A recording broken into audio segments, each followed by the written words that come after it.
After several games that made them seem invincible, Hansi Flick's Barcelona finally get humbled in La Liga. For various reasons, the game at El Sadar against CA Osasuna did not go the way the German coach would have hoped for. Unfortunately, the match is now over, and so is the winning streak for Barcelona. As highlighted by SPO-RT, it would seem that Osasuna have finally exposed the dangerous shortcomings of this Barcelona team. By resting several key first-team players, Hansi Flick ended up seeing his team be butchered to pieces by a much more mature Osasuna side. This courage that the German tactician has continuously shown this season has its perks, but it simultaneously also has its own downsides. Unfortunately, those downsides were exploited thoroughly by Osasuna at their home stadium, and it led to a frustrating 4-2 defeat for Barcelona. A former member of the academy setup at La Liga giants Real Madrid has admitted that he is hopeful of securing a return to the club down the line. Youngster Pes, for his part, secured a departure from the Spanish capital over the summer. In the knowledge that his route to first-team minutes remained a crowded one at best this coming season, the Argentine youth international made the call to leave his longtime club behind. Has in turn put pen to paper on terms with Serie, and newcomers come out under the watch of midfield icon Cesc Fabregas. Jadon Sancho continued his fine start to life at Chelsea with a win over Brighton, and Paul Pogba has already given a seal of approval. After his contribution in Chelsea's 3-0 win over West Ham last week, Sancho posted a message on Instagram.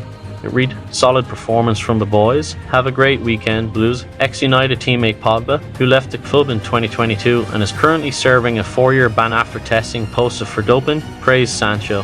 The Frenchman offered one word in reply to Sancho's post.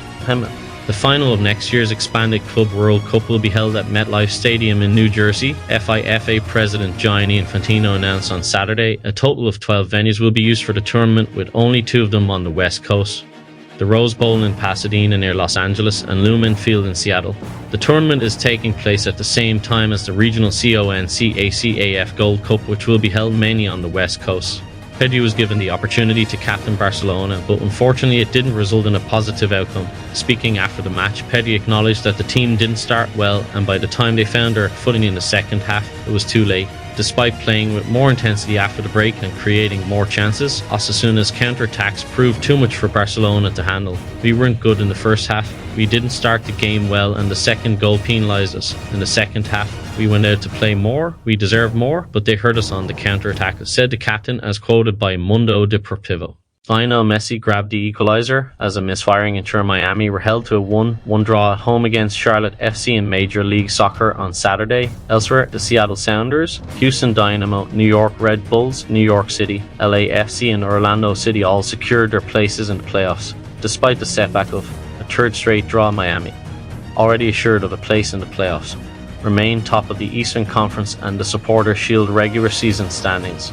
Following the German goalkeeper's season-ending knee injury, former Arsenal and Juventus stopper Wojciech Szczesny has been selected as the man to sign, and an agreement with the 34-year-old has already been sealed. It is Barcelona's hope that Szczesny's arrival will be finalised next week, although it cannot be said for certain whether this will be the case. Despite the medical having been scheduled for Monday, La Liga are currently holding up the deal because of technical problems.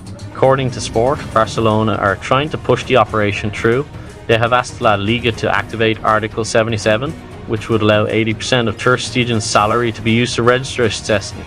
Ahead of the UEFA Champions League contest on matchday 2, Paris Saint-Germain have reportedly set a timeline for deciding on several key players for this clash. L'Equipe reported this week that Gianluigi Donnarumma, Marco Asensio and Desire are all doubtful for the upcoming match against Arsenal, causing some concerns for the team. L'Equipe reports that Asensio and Nuno Mendes' status for the match will depend on how they feel in the next 48 hours. However, PSG was hoping for one or more returns among this trio, as the match on Friday confirmed that they do not have an abundant bench.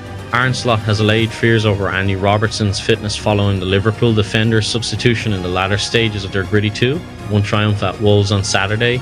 The win propelled Liverpool to the summit of the Premier League, but attention swiftly turned to Robertson's well-being after he sustained an injury and clash with the dynamic substitute Carlos Forbes, prompting his replacement by Joe Gomez. However, Slot remains optimistic about the status of his key left-back, anticipating that the Scotland international will be back at the AXA training centre come Monday.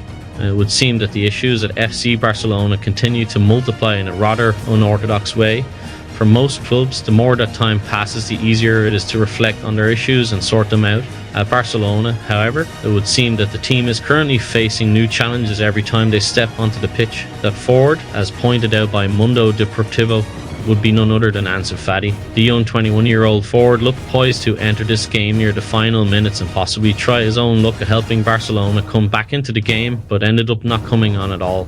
His substitution seemed to have been taken for granted once he had warmed up and was even ready near the board to come on, but a certain incident concerning Sergei Domings changed the entire trajectory of his possible return to a historic stadium for him. Instead, Hector Fort had to be brought on after Domings seemed to have suffered a cramp in the game. A bitter moment for Ansu Fati, who returned to his seat without complaining too much. Unfortunately, however, this decision seems to highlight a much bigger problem for the young forward. Since his return from injury, the player has barely participated in any game and only had a subtle cameo against Monaco in the Champions League for barely a few minutes. Defender Val secured a fresh departure from Catalonia's capital this past summer, making the move to Scotland with heavyweights Celtic. After making his debut in the colours of the boys earlier this weekend, the cup outing, the 20-year-old followed up with a first appearance in league action on Saturday night, and, as alluded to above, Falcated as much with a moment of ingenuity, played in over the top of the St. Johnstone backline amid the closing minutes of a 6-0 Celtic victory. The left-back showcased touch, vision and execution alike in laying off a sumptuous assist for Adam Ida to slot home. Bayern Munich provided an encouraging update regarding Harry Kane's condition after he injured his ankle in a match against Bayer Leverkusen. Despite Bayern's dominance, the England captain did not manage a shot during the 1-1 draw. The injury occurred late in the game at Allianz Arena when Alexander Pavlovic equalised Robert Andrich's earlier goal. Bayern coach Vincent Kompany expressed optimism about Kane's potential participation against Aston Villa in the Champions League on Wednesday. Barcelona star Pedri was highly critical of the team of officials on the back of his side's latest outing on Saturday. Speaking to the media on the back of the full-time whistle at El Sadar, midfielder Pedri was quick to highlight a pair of potentially game-changing decisions which went against his side. There was a very clear foul on Pau Vicar and there was a very clear penalty on Lamine. The referee has not been fair to us. Sources have told Caught Offside that the Merseyside club are one of several Premier League teams monitoring the situation of Juanlu Sanchez at Sevilla, who is out of contract with the Spanish outfit in 2026. Sevilla are willing to consider offers of around €25 million for the 21-year-old next summer, as 2025 would be the ideal time to sell the versatile star should he fail to pen new terms at the Ramon Sanchez Pizjuan Stadium. Premier League scouts have been following Sanchez's performances closely this season, with Arsenal and West Ham also showing an interest in the Spanish star. Mikel Arteta eventually felt he had to speak, specifically in order to quieten things down.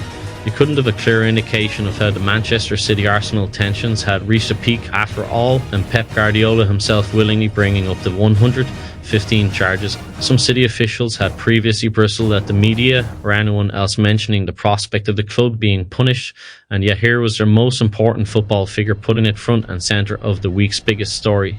That showed how affected Guardiola had been by Arteta's admittedly open-ended comments from Tuesday. The Arsenal manager had spoken about how he has all the information on City. Having worked at the club for almost 4 years, Arteta was actually talking about gamesmanship given all the criticism of his own team over dark art, but the way it was said could have easily been portrayed as talking about the hearing. Guardiola evidently felt that way.